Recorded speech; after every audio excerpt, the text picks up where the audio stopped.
Então, passou o Natal, todo mundo foi trabalhar na sexta-feira parecendo que estava de ressaca e no desespero, nós, adultos premium, acabamos optando por descansar não só o corpo, mas também a cabeça. E foi nesse meio tempo que um monte de coisas aconteceram. E caso você esteja perdido nos acontecimentos, pega seu café e seu pão de queijo, porque, ao que tudo indica, o Banco Master é a nova Lava Jato. E tá fazendo muita gente travar tanto o twin de uma forma tão forte a ponto de provocar um mega escândalo. Mas, porque esse mega escândalo provocado ainda é menor do que o que pode estar por vir. Ficou curioso? Então deixa eu te atualizar. Então, você sabe que o escândalo ficou grande demais quando o Banco Master vira detalhe, o Banco Central vira terceiro interessado, a PGR é ignorada em praça pública, o STF trabalha no recesso e jornalistas ouvem de ministro que o Brasil não está preparado para toda a verdade. De que o dono do Banco Master, o Gabriel Vocaro, não vai para a forca calado e que se ele falar, muitos poucos sairão incólumes em Brasília. Eu ouvi de um ministro, Sheila, o seguinte: eu não sei se o Brasil está preparado para saber toda a verdade sobre esse caso, mas eu não sei também se o Brasil está preparado para continuar, para seguir, se o Brasil aguenta seguir convivendo com esse grau de corrupção e promiscuidade que ainda está para ser revelado. Se o ministro diz que o Brasil não está preparado para toda a verdade, é porque tem muita coisa ainda oculta. E a questão é que a Mônica Bergamo, petista, disse que Vocaro pode até cair, mas que não vai cair sozinho. Logo, ou salvam Vocaro, ou ele pode entregar muita gente. E é com essa análise que começamos esse resumo. Hoje a gente vai falar do caso Master, mas não só do banco. Vamos falar do constrangimento institucional, conflito de interesse, padrões de comportamento e medo. Muito medo. Vamos começar pelo ponto mais chato, mas que é importante. Quem descobriu o rombo de mais de 12 bilhões no Banco Master foi o Banco Central. Não foi o STF, o TCU, a imprensa ou a Polícia Federal. Foi fiscalização técnica, foi planilha. O Banco Central fez exatamente o que um banco central independente deve fazer: barrou o negócio, liquidou o banco e protegeu o sistema financeiro. E até aqui estava tudo certo. Mas aí começa a parte estranha. O banco investigado vira vítima. O diretor do Banco Central foi chamado por uma acareação com o executivo do Master. E já começa estranho porque não tem nenhum depoimento para ser conflitado. Porque é isso que acareações fazem. Pegam o depoimento de um, do outro e comparam para ver quem está mentindo. Mas, como o Banco Central foi chamado para uma acareação, ficou evidente que na narrativa que estão tentando criar, quem descobriu o rombo, no caso o Banco Central, virou um problema. No caso, o regulador passou a ser tratado como alguém que tivesse algo a explicar. E assim, galera, ninguém, absolutamente ninguém comprou essa ideia, já que os juristas se manifestaram criticando a atuação do Toffoli em cima do Banco Master, mas eu já explico melhor essa parte daqui a pouco. E isso tudo ainda chama mais atenção porque o elefante branco ainda está na sala. E esse elefante é o contrato de 129 milhões de reais entre o Banco Master e o escritório da esposa de um ministro do STF, o todo-poderoso imperador de Alexandria. E vale ressaltar de forma absolutamente curiosa, e eu tenho que falar curiosa porque eu não quero ser presa, que o contrato da esposa do imperador previa atuação no Banco Central, mas ela nunca atuou junto à entidade por seu cliente. Em contrapartida, a matéria de jornais relatam que o imperador chegou a ligar 6 vezes para o presidente do Banco Central, o Galípolo, para tratar da venda do Banco Master, coisa que o imperador negou. E já que estamos expondo tudo, a Mônica Bergamo também fez uma matéria dizendo que não foi apenas o Galípolo que sofreu pressão do imperador sobre o caso Master, mas também a própria Polícia Federal. E galera, essa matéria é muito bombástica porque ela diz que o próprio Andrei Rodrigues, diretor da Polícia Federal, teria informado ao Lula sobre essas investidas e que o Lula teria dito, abre aspas, faça o que for necessário. E aqui entra um contexto histórico que possui zero achismo. A matéria mostra que as ações da esposa do Alexandre de Moraes no STF e no STJ saltaram de 27 para 152 após ele assumir o cargo de ministro no Supremo, e que cerca de 85% desses processos começaram depois da sua posse.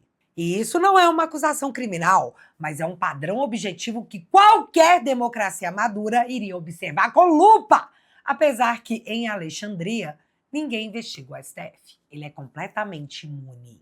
E sobre os escritórios das esposas atuando em casos da corte? Bom, não é a primeira vez que esse tema aparece e aqui eu faço questão de refrescar a sua memória, o que pode ser ainda mais doloroso. O Ivanildo III, um perfil que eu super recomendo que vocês sigam lá no Twitter, fez uma thread que eu vou trazer para vocês porque ficou bem didática. Presta muita atenção. Em 2018, a Receita Federal criou uma lista de 133 agentes públicos com patrimônio incompatível, movimentações suspeitas e inconsistências graves nas declarações. E entre os 133 nomes estavam a esposa de Gilmar Mendes e Dias Toffoli.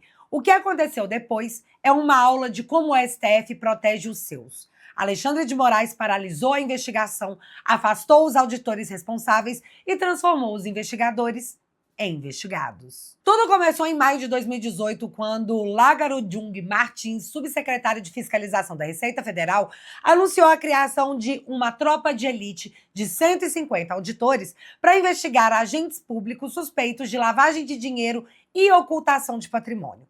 Na época, ele afirmou com confiança: não existe foro privilegiado na Receita Federal.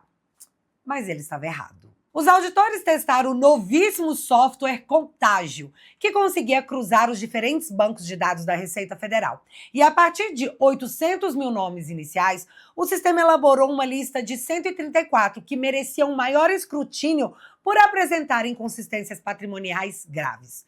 2 nomes chamaram a atenção: Gilmar Mendes e Roberta Rangel. Advogadas bem-sucedidas, com vasta atuação nos tribunais superiores. Gilmar e Roberta também eram esposas de ministros do Supremo Tribunal Federal, respectivamente Gilmar Mendes e Dias Toffoli. Os auditores passaram, então, a expedir pedidos de informação aos clientes de ambas. E o objetivo era simples: entender como e se os serviços de advocacia haviam sido efetivamente prestados. Em sua justificativa técnica, o auditor escreveu que os dados mostravam focos de corrupção, lavagem de dinheiro, ocultação de patrimônio ou tráfico de influência do ministro Gilmar Mendes e de sua mulher. Na época, os ministros reclamaram publicamente, chamaram a imprensa e denunciaram estar sendo vítimas de perseguição política. Os trabalhos da Receita, no entanto, prosseguiram.